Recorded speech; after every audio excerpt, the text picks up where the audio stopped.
Hello everyone, welcome back to another ChatGPT tutorial. In this one, I'm going to show you the what I believe are the best ways to detect plagiarism.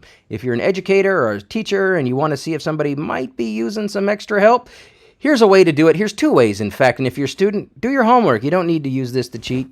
Anyways, let's get on with this, morality aside. Here we go. The first method is by hugging face. This is a GPT-2 output detector demo.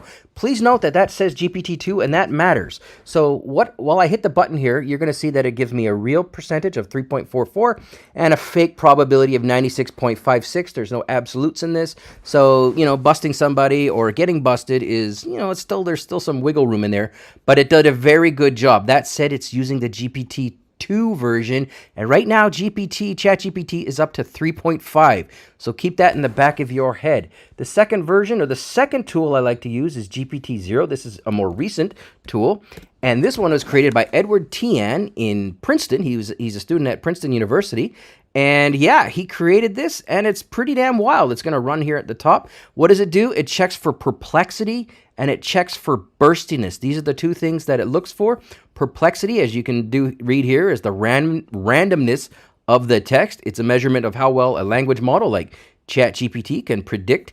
And what did I say? Yeah, predict a sample text. And yeah, and burstiness is basically, it's just checking, well, anyways, you guys can read it, but it exhibits non-common items that appear in random clusters. That's the gist of it. That said, I clicked on ChatGPT, get the result. It's going to take a few seconds, and I will come back when it's ready. All right, welcome back. So the result is GPT has finished analyzing. Your text is most likely to be AI generated. Busted.